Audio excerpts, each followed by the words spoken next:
Yeah, let's get started so we can get to it sooner than later.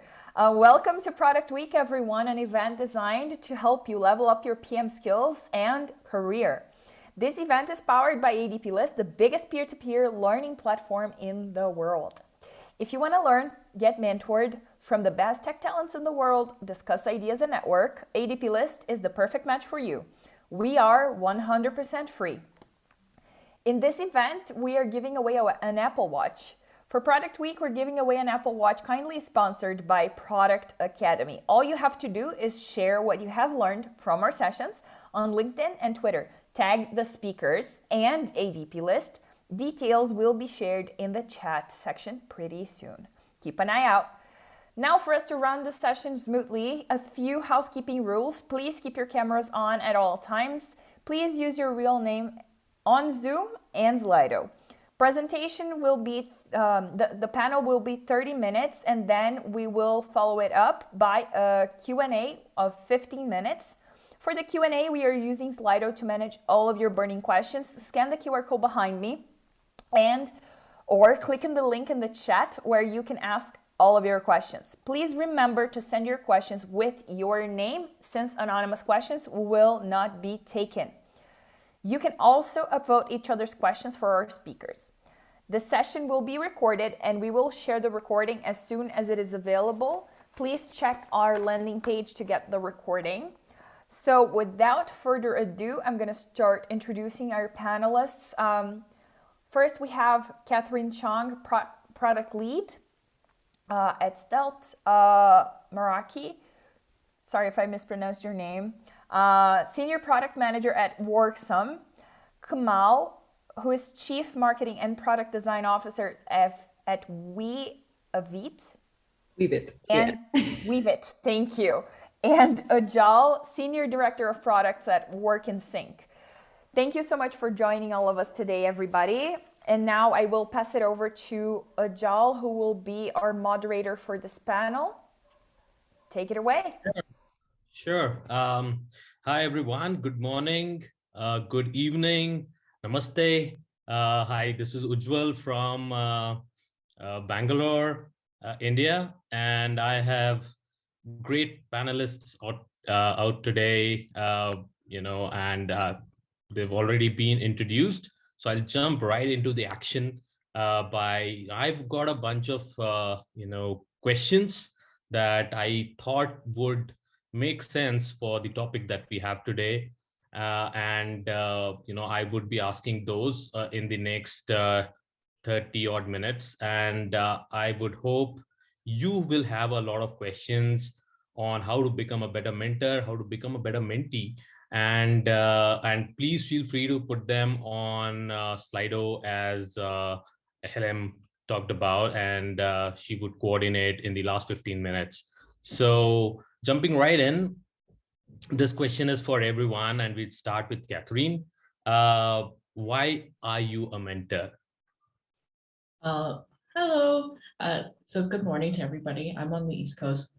So personally, for me, my whole life has been centered around service. And when it came down to last year, I took a sabbatical. So I finally had time to do a lot of the things that I couldn't do when I was working full time at the startup that I was at. The first thing I turned to was mentorship, because it just sounded something that really came to me naturally. And my first exposure to it was ADPList, actually, because that was just a platform that I saw pop up, and I was like, oh, that seems like something to keep myself busy with when I transitioned from full-time work to no work. And yeah, that's why I am a mentor.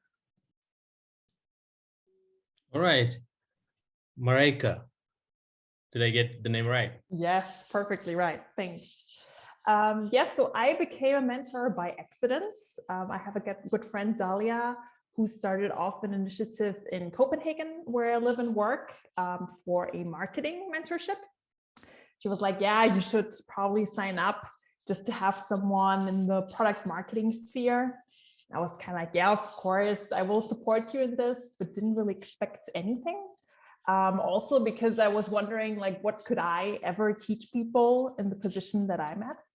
But in the end, it was the best experience. I definitely found great people. And I think maybe I learned more than them in some parts, but it definitely gave me like a completely new outlook on profession and how do you teach people about products and how you work. Yeah, so that's basically my path into that. Great. Switching on to Komal. Thanks, Ujwal. So in 2018, I went through a bit of a career transition, a bit of a difficult time in my career path. So at that point in time, actually, I was looking for some guidance and I had a mentor at that point. And I think it was a really rewarding experience that he offered me. And there are tons of very successful people out there, right? And it's not really about the position that you have or, you know, how much you've achieved materially, but the fact that you offer a different perspective to somebody when they need it. And I think it was that pushed me a little bit more into becoming a mentor, because it's both rewarding and fulfilling to get a different perspective, but also to give one as well. And that's a little bit my journey. Great.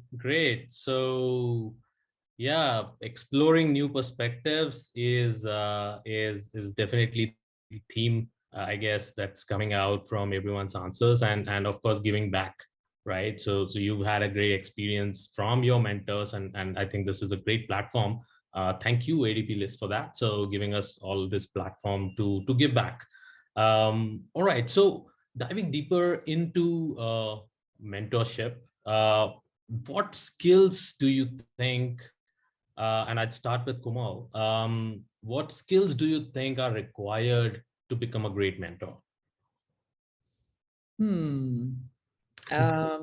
Not that it's a competition in any way, but more so, I feel like diversity of experience is a huge thing, because you never know who you're going to speak to on the other side of the phone or of the call. Another one is it's very commonly shared by most design thinkers as well. It's this empathy aspect, the fact that you can kind of be non-judgmental to the person you're speaking to. It's always easier said than done because we're hard on ourselves, but you can't be like that with the person you're speaking to. And let's say you have to have this intrinsic desire to give back, because I mean, as all you guys know, ADPList is free, so there's no compensation in it for anyone. So you're giving your time, which means that it has to be, you know, genuine in some way. So that's another aspect. Great. Katherine, Marika, you want to add something? I'll just add on to everything that Kamal mentioned. So the other, one of the other things that I feel is an absolute skill that all mentors need is this, on top of the empathy bit, is to call out curiosity. So I found very interestingly, my very first, even though I'm a product manager, and I explicitly said that in my profile on ADPList, my first batch of calls were all with product designers. And I questioned them too on the call. I'm like, you know you booked a call with me, right? And what was very interesting was they actually intentionally booked with a product manager because they want to learn about the other side. So I had to bring a lot of curiosity in terms of like, what was the reason why they were booking with me. And they really did need a lot of perspective from the product manager and having that curiosity for them and their environment was very fascinating and a great learning point for me as well. So that is also a really big skill that mentors can bring into their sessions with any mentee. And you can actually do this regardless of your seniority level, is to bring curiosity into your conversations. Great. So curiosity, empathy, exposure, the wide exposure that you have. And I just add that what I've learned, over my period of, mentoring is you've got to be a great listener. Otherwise, you just skip on to a lot of soft hints at the problems that people have, right? And, if you just listen to their words or what they are saying, I guess, you just kind of might miss out on the real problem that is beneath, one level beneath the surface. So So I think, yeah, just a little ability to listen between the lines, I guess. I don't know if there's a proverb like that, but yeah, cool. So all right, back to Katherine, and I think we'll go this question for everyone, because I'm sure everyone can take a lot from this question. How do you prepare for a mentoring call? You want me to speak, right? Yeah. I want you to start, and then come to Mareike and Koma. So one of the things I did during my sabbatical, which I found actually really helpful, was that I started practicing meditation. And meditation taught me a very important skill, which was how to be a lot more present inside the moment. So, and that was particularly helpful too, especially when I came out of my sabbatical and now like working on several projects, which is that concept of context switching, which for product managers, we do a lot of, but it's like how to actually be there, not just like, okay, here's the agenda for the day, this is what I'm going to tackle, but how to be present for that individual. And I learned how to do that a lot better. And that's really, for me, very critical. And to your point, which was about listening, right? I found that in my previous life, listening was really just about what they were saying rather than what they meant. And I found that practicing meditation and being more present helped me really hear what's actually happening versus what they're actually saying. Because I found for me, most of my mentorship calls actually completely derail from the agenda that the mentee has set, like in terms of like, sometimes I get like, here are 10 questions I want answered in the session. The best sessions never end up with those 10 questions. We end up talking about something that's actually happening in their life that's causing them to even book a call with me. So that's what I found helps me prepare the best, which is just to start actually without much of any agenda, but to make sure that I'm mentally in a space that I can be the best mentor I can be. Great. Mareike, how do you prepare? Yes, spinning off of that, I don't prepare much, I have to say. Of course, I will look at the profile of the person and maybe even at the LinkedIn profile to see, okay, how's the experience? How much can I help here? But I think there's really not much to it. Also, all the skills that we mentioned before, I think, are also great skills for a product manager. So I think it might also be very natural for us in the field to do this and to listen and try to solve problems that we haven't really heard of before. So in that sense, I can just say everyone can start straight away, because for me, there is not much preparation to it. Got it. Kamal. I think it's no surprise that a design mentorship platform is so successful, because like Mareike just said, a lot of the same traits that, I mean, you share amongst designers, you have to use in your day-to-day work.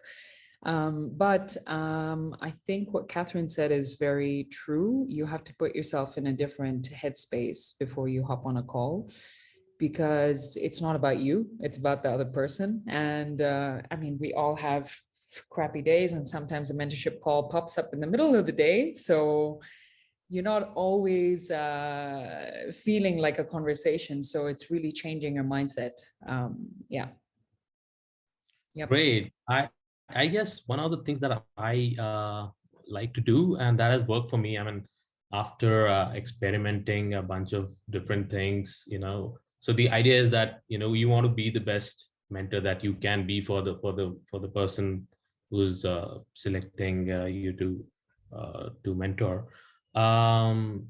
is to ask them some good questions.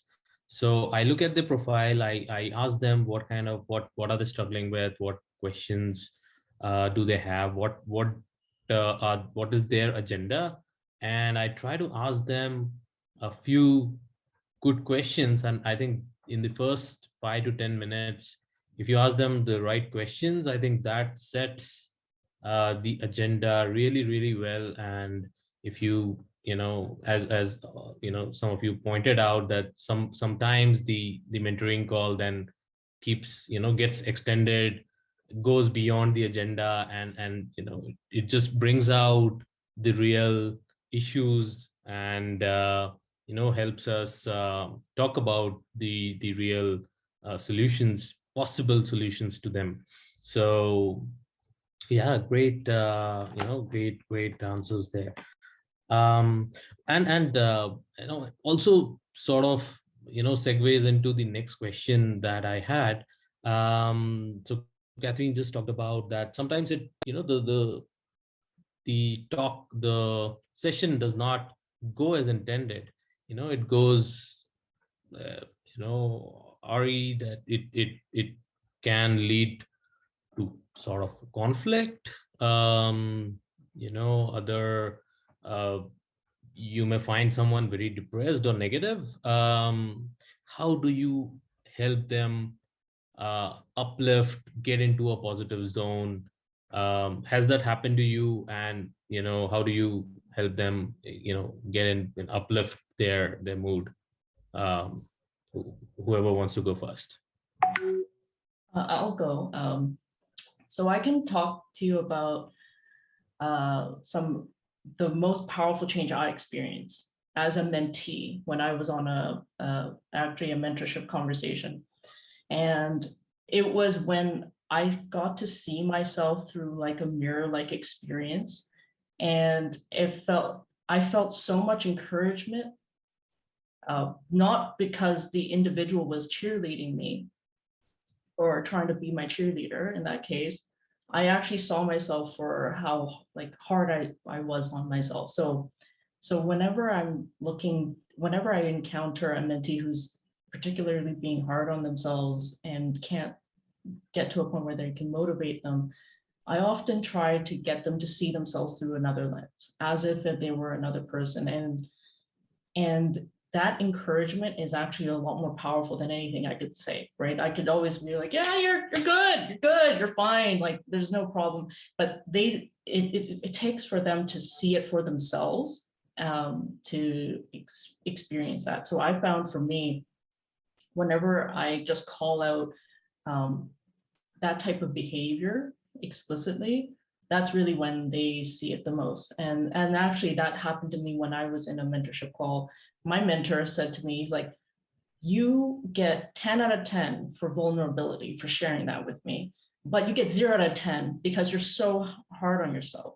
And it wasn't until they called it out explicitly that I realized that, why am I so hard on myself? I mean, clearly it hasn't worked for me before, right? Because I'm not getting the result I was looking for. So why is it going to continue working if I keep going that way?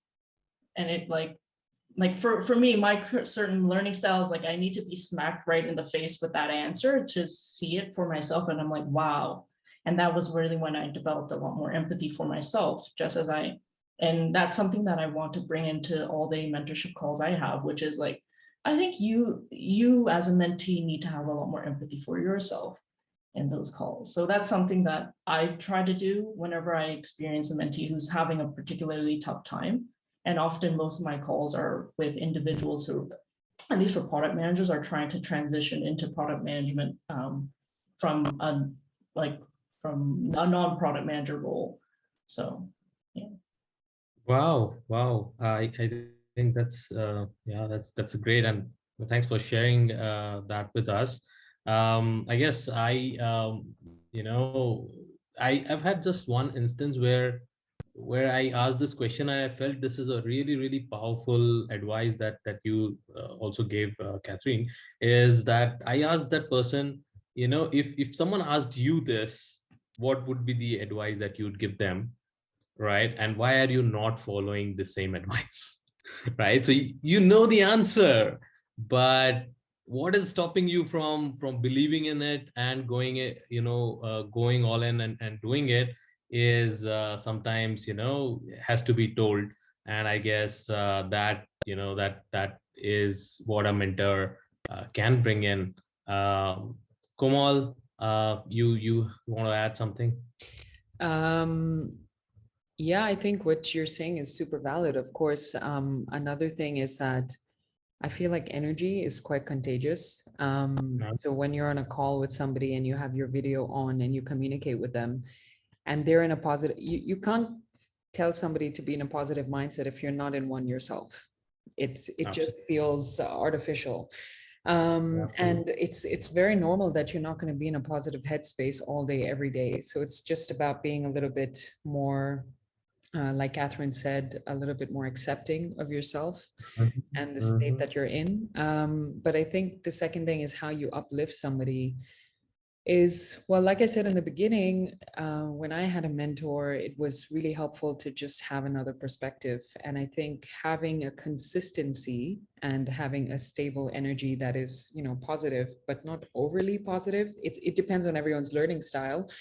But I personally don't buy into super hypey, cheerleady type. I mean, but everybody's different. But for myself, and then it's having a bit of that positive sentiment, but also being more actionable and saying, okay, let's be real here. You know, you must have gotten yourself out of this kind of situation at some point in the past. Why don't we try and unpack some of those strategies and, you know, use them again? Because if you've done it once before, I think you can do it again. Yeah, great point. Yeah. Great point. Yeah. Yep. Mareike. Yes, I mean, I think most of the stuff I learned is through failure. And I think that's something that happens in product over and over again. So I usually say, just go out, try and see where it leads you. I can see that there is like a huge competition in the fields already, especially in the States these days. And people are sometimes they're not daring to try. And I also always like, yeah, but I don't have the experience. And there are so many others that are applying for these jobs, especially I think people that are just transitioning into product management. That I think it's important to also find out yourself, what is it that you like so much about the job? What is it? What are the skills that you think you can bring in? And trying to see the uniqueness and the personality of that person, rather than just, you know, doing a job and having to fulfill these 10 criteria that are listed to do it. So I always try to be open and encourage people just to try it out and see, because usually even if you fail, there's a lot of learnings on the way. Sure, sure. And the stakes are so low. I mean, there's nothing, you know, probably that you'd lose in trying out a few things for a few months. It's just a very, very small part of your life. So, you know, talking about that, encouraging people to do that definitely can turn things around. So yeah, great, great advice, everyone. Thank you so much. I'm I just get a sense that we're, getting really philosophical here. So, but that's what, mentoring is about. We started with, that's the larger meaning of giving back, etc. So, all right. So we got, altruistic in the beginning, but I would want each of you to sort of talk a little, walk us through what is that one thing that you've gotten out of, out of being a mentor, right? So what's in it for you, and what are you deriving? What keeps you motivated about being a mentor? Let's start with Mareike. Yes, I mean, it's hard to find that one thing, but I think it's a lot about connections. So I think that's also where ADPList comes in. I don't think I've ever had access to such an international crowd that shares so many of my interests and passion when it comes to work. So I think I've just met amazing people that I've learned from quite a lot.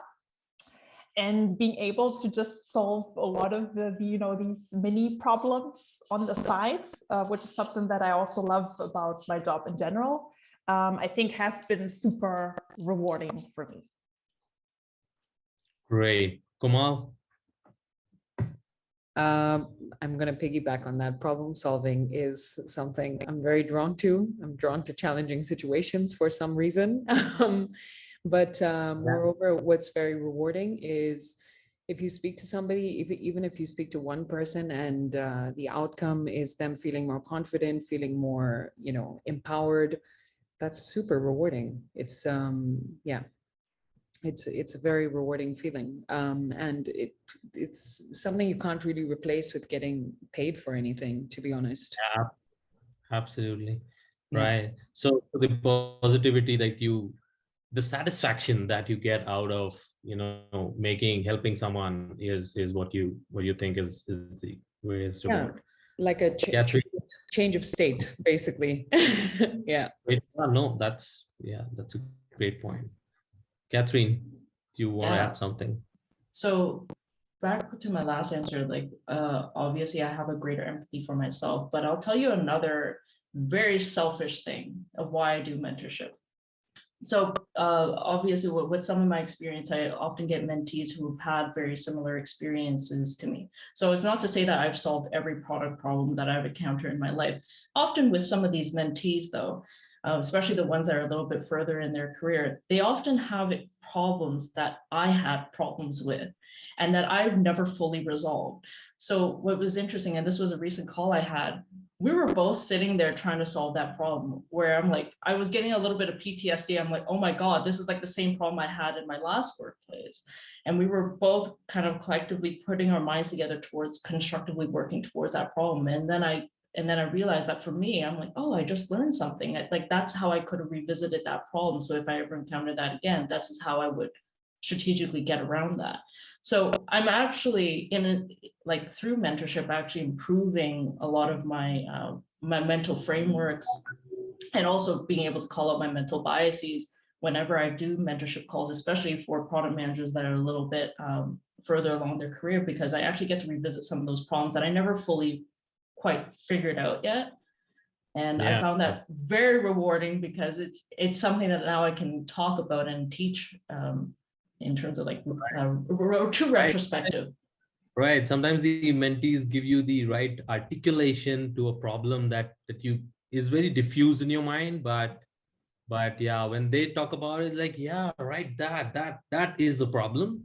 Thank you. And yeah, of course, like you identify the problem, that's half the solution done there, right there. So great. I think that definitely is very, very helpful. Again, I guess let me do a quick time check. We are about 7 minutes. So, and I have one last question for everyone.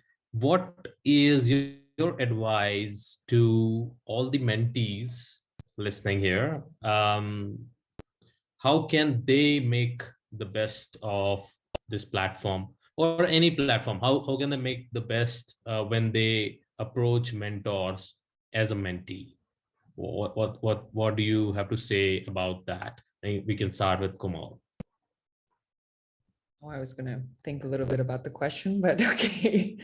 Coming back to it, no, it's fine. So advice for mentees is, firstly, with some level of experience, you never know, you could also lend a helping hand to somebody else. That's one thing. There's like no leveling or elitism involved in this.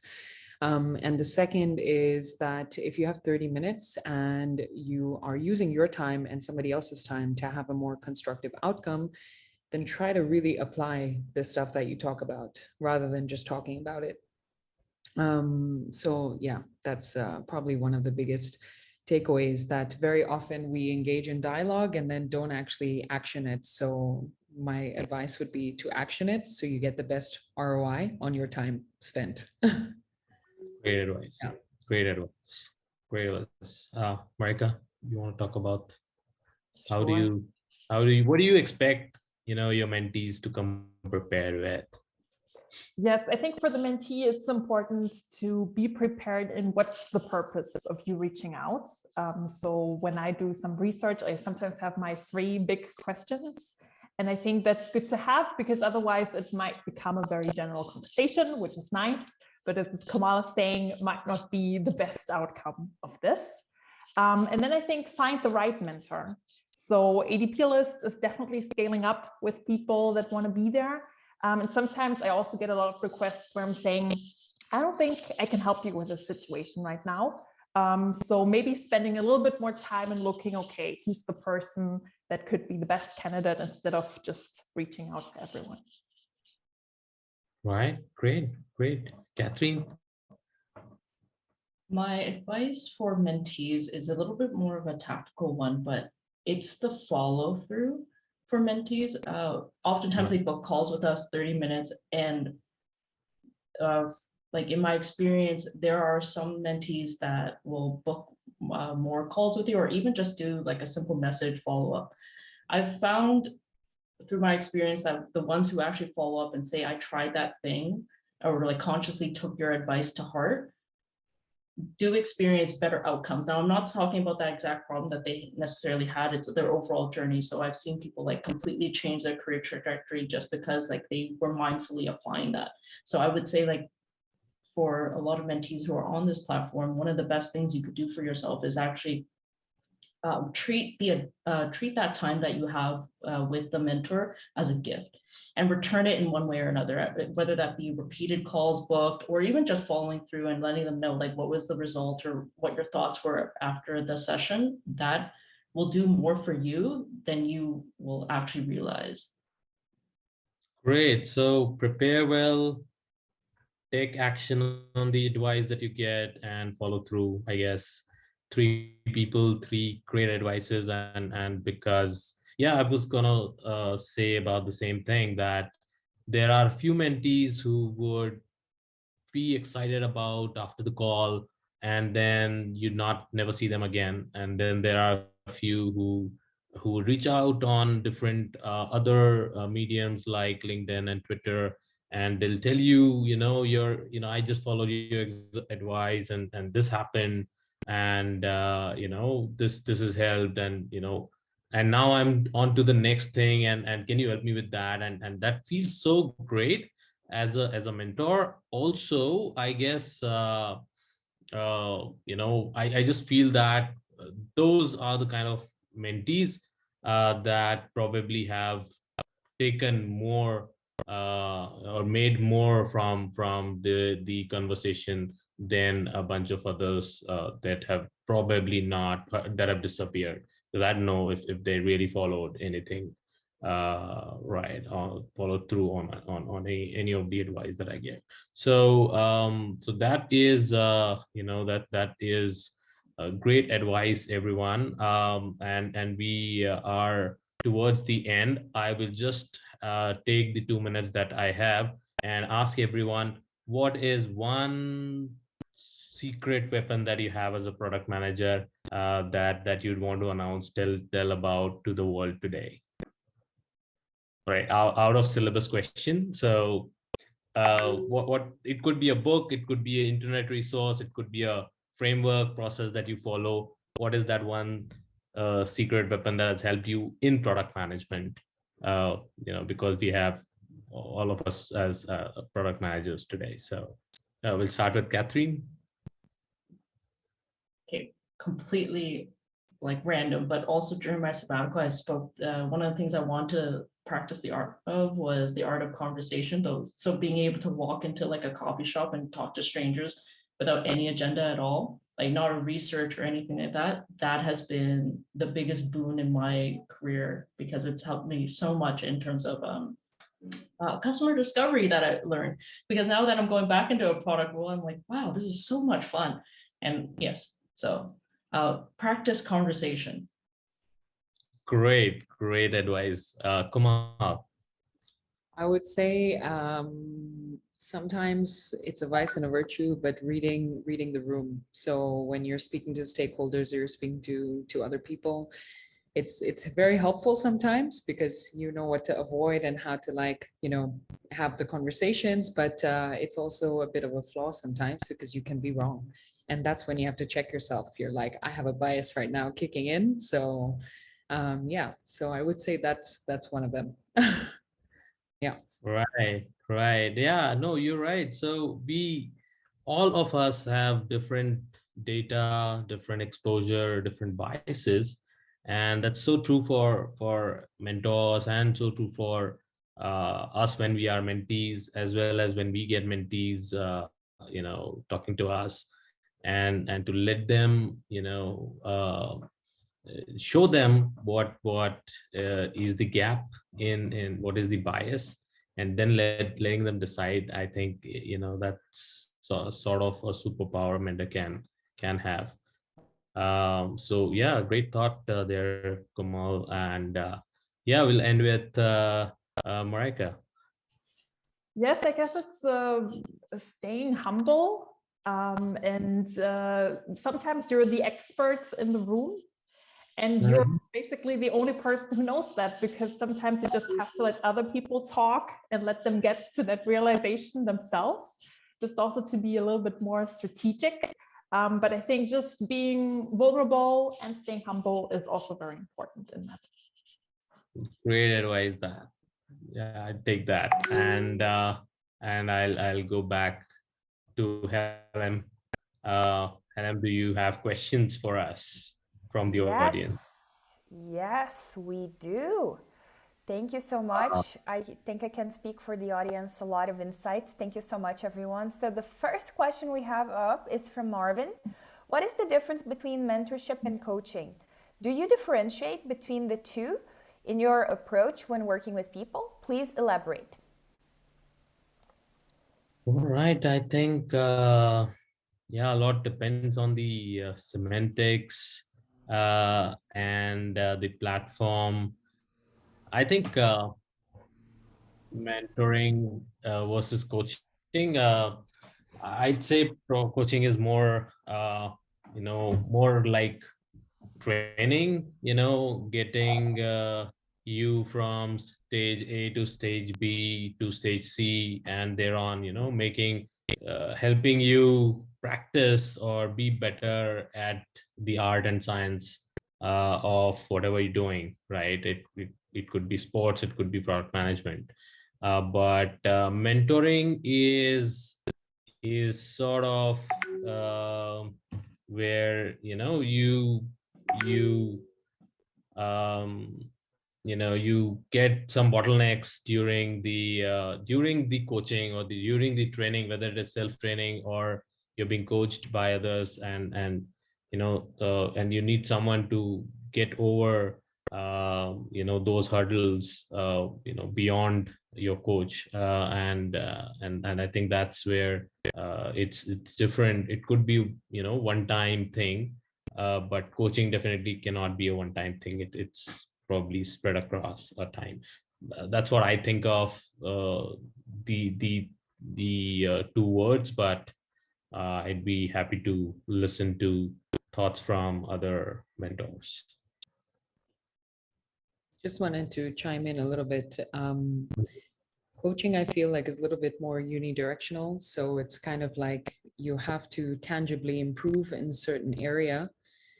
And I think mentoring is a little bit more lateral, right? So you have somebody who is on like trying to exchange with you at the same place. They're empathizing with you, but they're also improving your prowess and things that are not so tangible. And when you're a coach, sometimes you have to have a tangible output at all times. Mentoring could bring you, make you more self-aware, for example, over time, but it's less tangible than something like a technical skill or something of the sort, where coaches might be better. Great. Yeah. I think, yeah, that's a great articulation of what is the difference between mentoring and coaching. Anyone wants to add something? We can go. I can actually chime in. I know I'm not in the panel, but one thing that I know helped me understand the difference and even explain to other people is that coaching has this a stoic approach of question and answer for you to find out your own answers. And mentorship, you're talking to someone who has a similar experience to you, or you want to learn from their personal experience in a certain field, in their career, in certain areas of their lives, which I think when I explain this to mentees, it's helped them, because coaches don't need to have a similar experience to you. They help you find your own answers in a sense. But mentorship is more about, like, I identify with your story, who you are, I want to learn from your experience. So I hope that helps Marvin too. Let's go to the next question. Hope it's okay for me to chime in on that. That was one thing that I just wanted to mention. No, great perspective there. Thanks. Parav asked, mentoring is a two-way street. What are the main expectations you would have from a possible mentee in order for you to be the best possible mentor? All right, someone wants to take that up? It's a great question there. I mean, I guess we talked a little bit about it when we Yeah, I said, think we talked about that. yeah, we like, how can you best prepare? I think there always should be some sort of purpose. Why are you reaching out? Why do you need that opinion from that mentor in this case? So I think if you think about that and maybe even try to write it down a little bit so that you can articulate it, also in 30 minutes, sometimes that's actually quite hard, then you're already on a good path. Very simple, but really, really powerful advice that write it down, right? Take a paper, write it down.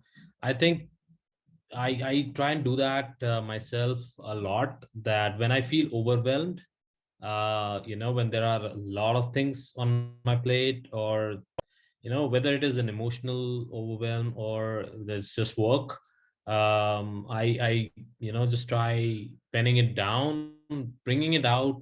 It just kind of reduces the stack that is getting built up here, and yeah, you feel so calm and back in action. So writing it down definitely is what I would expect in a mentee, that they are very clear and crisp about the problem that they're facing, or at least if they're not sure about the problem that they're facing, at least be prepared with some articulation of what they intend to get out of that mentoring call. So I guess that saves a lot of time in getting to the right thing. So, Katherine, you want to add something, or Komal? Nothing. All right. Okay, let's go to the next question then. Gabriella, I think, hope I pronounced that correctly, asked, how should a mentee decide what to talk about with their mentor? Right. I want to go first on that. I guess that you should decide before you choose a mentor. So you should probably have some curiosity, some question, some problem that you're struggling with before you decide on talking to a mentor, because then that would lead you to the right people. Otherwise, you could just, there are a bunch of great people out there, which who you can have conversation with, but I think that's not the great use of their time and your time. What you should first decide is what is it that you want to talk about, what is your problem that you're struggling with, or your something that you feel is you can you're lacking, or want advice on, and then select or the right mentor, seemingly right mentor at least for that particular thing, and then reach out to them. So I think just flip it around, the question. I think that should help. Anyone wants to add something, please? Yeah. Oh, go ahead. Go ahead. Oh, I was just gonna say, that saying is like, when the student is ready, the teacher will show. Wow. Yeah, like clearly the student in this case is not ready. So like, I mean, pardon the language, but it's like you're just shooting the poop. Like, you know what I mean? Like with the mentor, which the sessions where I feel like they didn't get much value is basically where they use you as almost like a Google search. Like, for example, so like, why product management? I'm like, you're really not ready for this. Like, spend some time, figure out what it is you want to talk about, and then come back, right? Right. Yeah, I have a bit of a different perspective on that. I just smiled when I heard the question, because I was like, what an interestingly funny question in a way, not in a mean way at all. But it's when you speak to a mentor, you speak to somebody basically who has experience in a certain area you want to learn from, you're getting yourself mentally a bit out of your comfort zone. but you Right. have to have a goal on the other side. I mean, there are tons of events we could go to on a daily basis in completely different industries that are unrelated to us. It's almost like saying, what should I do in an event in a completely parallel industry that's unrelated to what I want to do?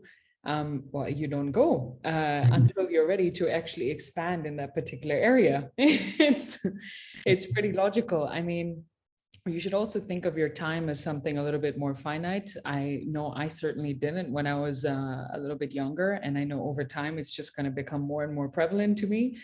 But so spend it a little bit more wisely. If you're still searching for something to talk about, then maybe you don't need to force yourself to have the call. Yeah, Absolutely. yeah. Cool. Yeah, I guess we can take the next one. Okay, great. Thank you so much.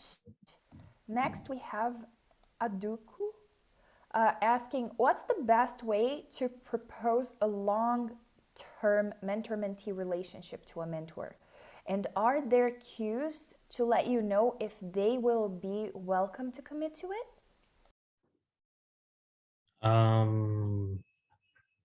Good question there.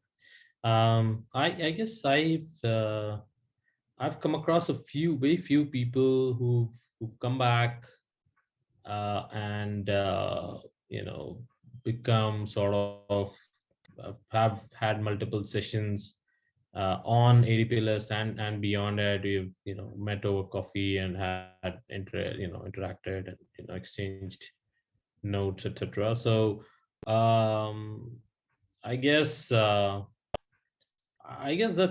no I there is should not be any hesitation in proposing such a thing. It's a very simple thing to ask for, and yeah, it's if you feel that if so yeah, I think one thing that I would want to say is that go ahead with the call. Towards the end of the call, if you feel that you would want to have a session again, and you would want that mentor to be a long-term mentor for you, I guess you don't need to look for subtle cues or subtle articulation in any form. You could just simply ask. So that's my straightforward answer to the question. You could just ask that, how can I how can I use more of your time?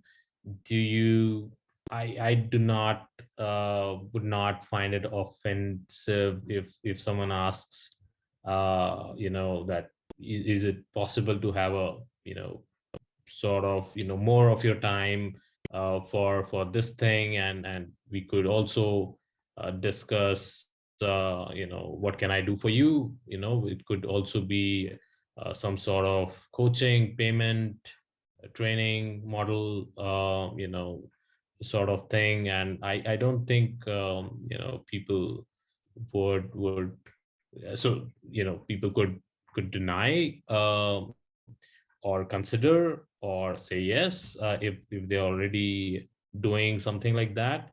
But I don't think there needs to be a hesitation in asking for such a thing. So yeah, that yeah. Katherine, Komal, Marika, you want to add something? I could provide a tactical tip here, which is just, you don't necessarily have to propose a long-term relationship. It is a little bit much. It's like, will you marry me? One of the things that you can actually ask, though, is that after the session, just simply ask, is it okay that I follow up in another session to tell you about how this, this advice that you gave me worked? It's a very simple yes or no, and it's honestly very inviting for us as mentors, because this is one of the primary rewards, is for us to see that outcome of what is this random thing that we just said, like, how did that actually help you? We'd like to know. And I can't imagine any mentor saying no to that offer. And that really is where organic relationships kind of spawn, which is like this whole back and forth. And it'll naturally get to a state where it becomes long-term without you necessarily having to say, okay, I need you for like the rest of my career. Can you commit to that? It's like, no, we can't. And also from a mentee point of view, you might not necessarily want that mentor for the rest of your career. So it's like, try to keep it a little bit more tactical and just asking them if they're open to a follow-up session. But I would totally agree with that I would always prefer a recurring mentor relationship than just having a one-off. Just as you were saying, Katherine, to get feedback, but also to see something is happening and developing. So I don't be scared about taking too much time off that person, but see if it's a fit. And then, as Katherine's saying, maybe ask for 1 or 2 more sessions before going for like a 3-year commitment. Right. On the first date, you ask for the second one. That's what you do. All right, great. So, all right, one. I guess a couple of questions from let's take 2 more questions, and because we're running out of time, so just want to make sure we're aligned on that. So next question is from Mohammed. They asked, how do we know what we are facing right now, requiring mentoring with experts? Okay. Not really sure what this question is asking. Yeah, I couldn't make a lot. Is Mohammed still here? Maybe he can clarify. In the chat, maybe, if you can clarify in the chat. Yeah, we can maybe look at the next question. Meanwhile, let's look in the okay. So how do you follow up mentoring well to make reciprocal relationship with them? Yeah, I guess we answered that already, I guess. Just towards the end of the call, just ask if it's okay to follow up. So. Okay, great. Atik asked, how do you help mentees when they ask a particular questions like feedback on specific long US case study, i.e. 20 pages? How do we deal with that in 30 minutes? I saw that question. I was going to say, the recipient of your case study, are they going to read the 20 pages that you need mentoring on? That's another big question. I've never come across something, but I'm sure Atik probably has. So I don't know. I just say, I don't really have time for this. Why don't you ask me what specific thing you felt, according to you is the weakest link in this 20-page document, and we can review that together because we have only 30 minutes, and I think that would be the best use of our time. Yeah. And I guess, any other thoughts there?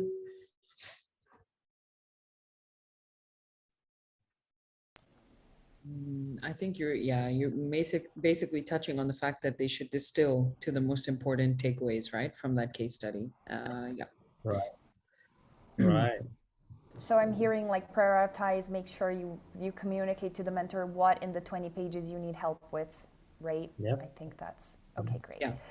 Let's take one last question then from Rodrigo. He says, do you practice mentorship in your work environment, and how it helped in your mentorship experience, and how it helped in your mentorship experience in ADPList and your life? I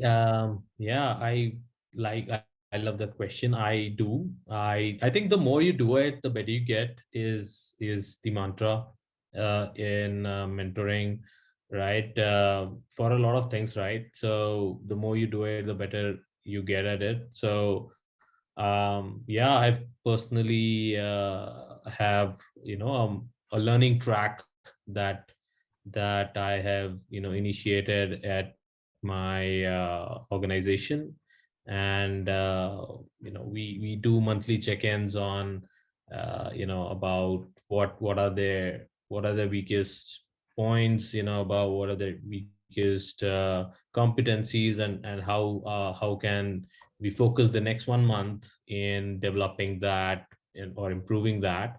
And then we look at, in the next monthly check-in, we look at what they've done, what they've read, what they've applied, and what they've learned. So So yeah, it just, the more you do it, it just works, everywhere. So yeah, I love to do that.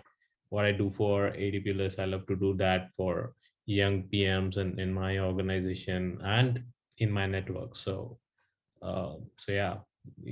Any other thoughts, Kamal, Katherine? I I really like this question as well. I think a lot of the stuff that you get from mentoring as well as a mentor, perspective, experience from speaking to different people in different places, cultures, all of this kind of exposure makes you more adaptable. And it's hard as a product manager or a person in product or UX individual to not have to use those skills on a daily basis. It allows you to finesse that adaptability part. So I love that question. And I think that's one of the most rewarding things actually from having these kind of dialogues with people. Yeah. Yes. Absolutely. And, Hold on. Go ahead. For me, it was actually like at first I did mentorship outside of my actual workplace. So I was doing it in different initiatives, mentoring programs, ADPList. And then I decided to become like a people manager at my work as well, because it just taught me so many things and I could see how much I would actually like to be in that kind of place. So yeah, as Kamal says, it teaches you a lot of things, new perspectives, and opens also doors when you think about leadership, of course. Cool. That is so correct.